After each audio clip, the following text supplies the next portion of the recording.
Sr. Presidente, senhoras e senhores deputados, o estado de emergência é uma restrição da liberdade de cada um e, como tal, tem que ser sempre excepcional e tão limitado quanto possível.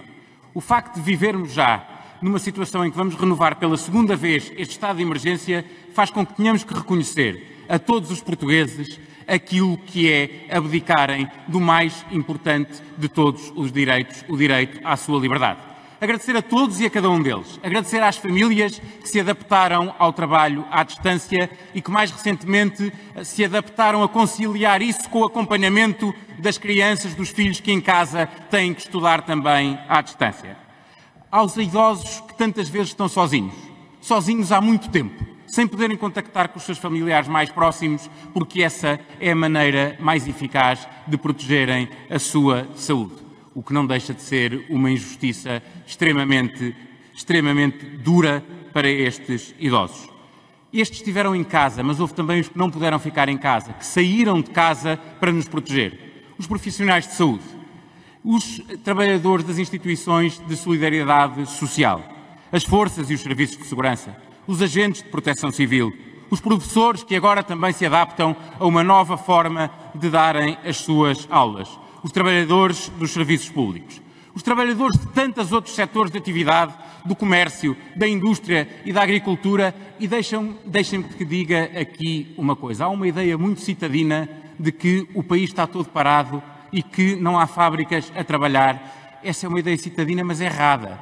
Há muita produção a acontecer no país neste momento e é bom que todos tenhamos noção disso, desde logo agradecendo a todos os portugueses que em circunstâncias muito diferentes daquilo que o faziam antes, continuam a prestar o seu trabalho para que o país não pare, para que todos possamos continuar a viver tão parecido quanto possível com aquilo que vivíamos antes, mas acima de tudo, para que o país, tão breve quanto possível, volte a ser aquilo que era. Há muita gente a trabalhar para isso e devemos reconhecê-lo. Também na agricultura e também nas entidades públicas. E aí permitam o reconhecimento aos nossos autarcas, a todos os autarcas de todos os partidos e de todos os níveis do poder local. O trabalho extraordinário que têm feito no acompanhamento de proximidade e no serviço às suas populações, muito para além daquilo que são as suas funções, conseguindo, em muitos casos, suprir as falhas do Estado Central, que não conseguiu prestar aquilo que os autarcas, na proximidade, conseguiram prestar.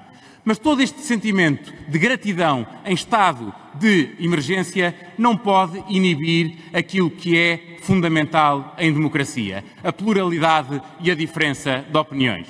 Há uma certa tendência também de gerar na opinião pública a ideia de que estado de emergência implica unanimismo. Nada mais errado. Se o estado de emergência limita as liberdades, a pluralidade do debate político é mais necessária que nunca. Se o estado de emergência limita a possibilidade de cada um se defender e fazer representar, não pode de maneira nenhuma a pluralidade dos partidos, a pluralidade do debate político e a diferença de visões sobre a forma como lidar com esta situação ser levada àquilo que deva ser a sua maior capacidade. E essa capacidade é a capacidade de, à pluralidade, associarmos a representatividade. E isso foi fundamental para os doentes que queriam aceder à linha Saúde 24 e a encontravam congestionada. Aos profissionais de saúde que não tinham os equipamentos de proteção individual. Aos trabalhadores dos lares que queriam também prestar o seu serviço e não tinham esses equipamentos. Aos utentes desses lares que deviam ter sido testados mais cedo e só mais tarde é que conseguiram ser testados. Aos autarcas que lutaram por um equilíbrio do ponto de vista regional na distribuição dos recursos. A tantos que no terreno precisaram que alguém por eles falasse, que alguém dissesse diferente do discurso oficial para que se fossem corrigindo as insuficiências que foram existindo. É preciso continuar a falar também nessa representatividade das famílias que têm dificuldade ainda neste momento em conciliar aquilo que é o trabalho à distância com o apoio aos filhos que estão em casa a ter aulas. E obviamente que toda a gente percebe que ninguém consegue trabalhar e acompanhar os filhos ao mesmo tempo se não houver condições especiais e uma organização especial para o fazer. Mas também aos pequenos empresários que veem uma situação de extrema injustiça, de um layoff que não apoia um pequeno empresário por ele ter apenas, por exemplo, 3 trabalhadores a cargo. Que sistema é este que protege os 3 trabalhadores, mas que mata o negócio? Que é que adianta estar a proteger 3 trabalhadores de um empresário em nome individual, se esse empresário em nome individual não tem apoio e, obviamente, não vai conseguir reabrir o seu negócio a seguir? Estamos-nos a enganar se não percebermos a necessidade de alterar. É verdade que o layoff já foi alterado sucessivas vezes, mas precisa de voltar a sê-lo. Sr. Presidente, senhoras e senhores deputados, este novo estado de emergência é um estado de emergência que já alivia, de certa medida, a restrição das liberdades. Para nós, isso é essencial. Mas para que seja eficaz, é necessário assegurar uma coerência no discurso das entidades públicas.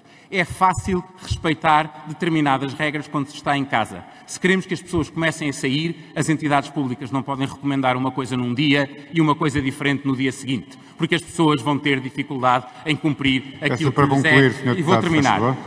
E vou terminar, Sr. Presidente. As entidades públicas não podem recomendar uma coisa e depois aparecer na televisão a fazer o seu contrário. Não podem recomendar um distanciamento social que depois não cumprem na sua atividade diária. E, para terminar, é preciso haver credibilidade. Não se pode proibir a sociedade de fazer aquilo que as entidades públicas continuam a fazer. Não se pode proibir a celebração da Páscoa mantendo uma celebração do 25 de Abril que desrespeita no Parlamento tudo aquilo que são as normas que as entidades públicas recomendam. É fundamental que estejamos à altura do momento e que não demos sinais errados para não comprometer o sucesso daquilo que todos queremos atingir. Muito obrigado.